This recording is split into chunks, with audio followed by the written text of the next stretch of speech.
What's up, fam? Hope everybody's doing fantastic out there. Today we're taking a look at a knife I've had in the collection for far too long, and it's taken me far too long to do this video.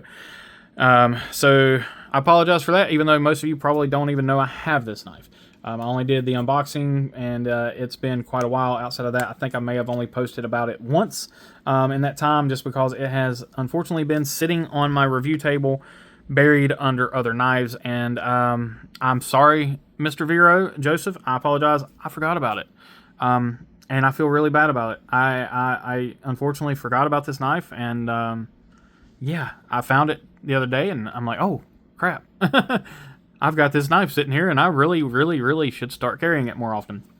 Anyway, as you can see here, if you know your Veros, we are taking a look at the Impulse Mini. Now this, I use the term mini very loosely. This is not a mini knife, but compared to the regular Impulse, I guess it is. There is your spec sheet. So you're looking, again, Impulse Mini. This is off of the second run, of course, Vero design, M390. This one does have the DLC, and then it was a stonewashed handle with DLC hardware. Now this knife has been customized slightly, so we will just be seeing all that, but I'm gonna go ahead and stick this card back in here just so I don't lose it. Yeah, let's jump into the knife itself. Yeah, so the Tonto Impulse is probably one of my favorite designs from Vero as of late, or one of his originals, I guess you can call it. There's his new stuff is I love the new releases, the Nova and the Isotope, and there's one more, the Lux. Oh my goodness, the Lux! Such a beautiful knife. Anyway, back to this knife. Again, this is the Mini. Specs on it: 3.39 inches on the blade, 8 inches overall, 4.5 ounces. Not a lightweight knife. Blade length, because you do have a sharpening tool, they actually tell you the cutting edge length is 3.35. M390 blade steel. Now they do call this DLC, and I know Best Tech is kind of loose with their DLC term, so I would hazard to say this is most likely PVD. I don't think it wears like DLC, but I know for a fact that that's what Vero's getting told it is. But again, I don't know how reliable that would be as an actual DLC coating. I'm not going to try to scratch up my $400 knife to check anyway. Or, well, not $400, but, $350 knife. I'm not going to check that. So if you have one and you want to scratch it up, feel free to check it. But it holds up just fine for normal cutting tasks. So I've got this coating on other knives of Vero. Anyway, so price tag on these, they started around $340 and go up from there depending on the coating and so on and so forth, and what kind of satins and all that stuff. So the sky's the limit on these, honestly.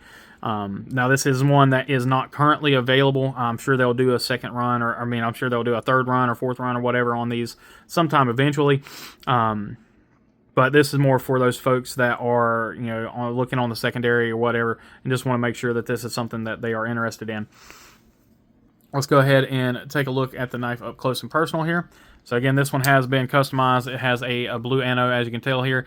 This was done by the original owner, who is Freaking Laser Beams on Instagram. I will tag him, or put his information down below so you guys can give him a follow. He does some really cool modifications and stuff like that. So I have not cleaned this or anything like that. It probably could use a good Windex wipe down. If you guys are not aware, Windex does bring anodized titanium back to life. Same thing with Damascus or anything like that. It does bring that kind of pop of color back. So this one would probably could use with a wipe down. There you can kind of see some marks and whatnot on it, but really nice design. Of course, it is a Vero design. It kind of follows that same aesthetic that all of his knives do. You've got a very functional little micro flipper here. The jimping on it is extremely grippy. Open pretty much except for just this little bitty quarter length backspacer. T8 hardware, typical Vero pocket clip. Works very well in and out of the pocket, no issues there. Frame lock. Again, we got a Tonto blade, and of course, very nice job on sharpening. Got a little bit of a swedge up here on the blade.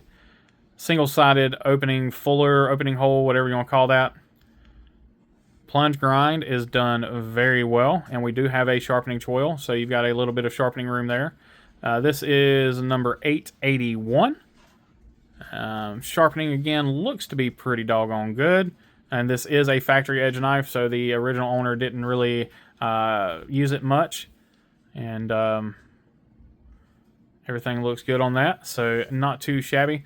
Lockup is spot on. Now, again, this knife has been messed with, so it's just a little off-center, but it's probably due to a light pivot. We'll check that, or a loose pivot.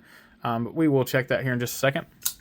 Again, a modified knife, so having a slightly off pivot is, or a slightly off blade, again, is most likely due to modification. So I absolutely love this knife. It's one of my favorites, again, from Vero. I think next to the Axon Mini, it's right up there. Yeah, it's like I said, it's right up there with that Axon Mini. That one, I love that little bitty knife. It is such a fidgety guy. Now this one, the only thing I've had, and not really an issue with, it's just the seems like the lock bar is a little on the stiff side, so sometimes I have an issue getting it to drop past the detent. But that's just I guess that's just kind of a personal thing. It's almost like I'm a little hesitant to push it out that far. I don't know if it's just because I don't want the blade to drop down on my finger or what, because it is a pretty hefty blade. But again, everything works great on this knife. The flipper is phenomenal. Now, of course, just like most Veros, it is lock bar sensitive. So if you crank on that lock bar, it is going to have a problem in the flipper arena. Really is made more for that reverse flick. That's where it really shines. Again, as long as you put your... for me, as long as I put my middle finger on the edge of the pocket clip there, it's a guarantee that I'm going to get that knife to rocket out of there with the flipper without any issues whatsoever. We'll talk about a little bit on the ergonomics here. So when I get in here, I'm right up on the edge of the knife. This is the most comfortable spot for me.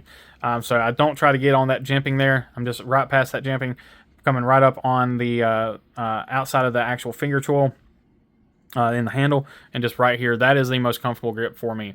Now you can choke down into that kind of the spot there and get onto that finger jimping, onto that thumb jimping, and it's almost like it's like you're just choked back on the knife, at least for me anyway. So for me, like I said, putting my my middle finger and ring finger inside the finger choils and coming in right there, that is the most comfortable spot for me. But just like typical Vero, you have absolutely, like, it just almost like the knife melts in your hand. It's one of those knives, it looks blocky, but it feels rounded in your hand.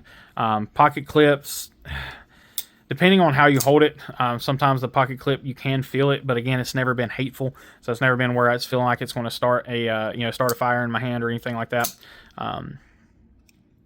Really easy to fidget with the knife. You can just very easily break that lock with your index finger and fidget it with one hand, less like that. Or if you just want to, like I said, if you want to drop the blade down, like I said, I'm just always a little weary because there's nothing to catch. When that thing comes down, it's coming down blade on your finger, and it's gonna bite you. So I typically, when I'm really just trying to fidget with the knife, I'll flick it and then I'll just break the lock like that and get it past the detent, spin it, and just drop it. This one's not on skiffs. I think all of my other ones are, but this is one that I think I will end up putting skiffs in eventually. I'm going to spend some time carrying it a little bit longer, see if it breaks in much more. Let's check that.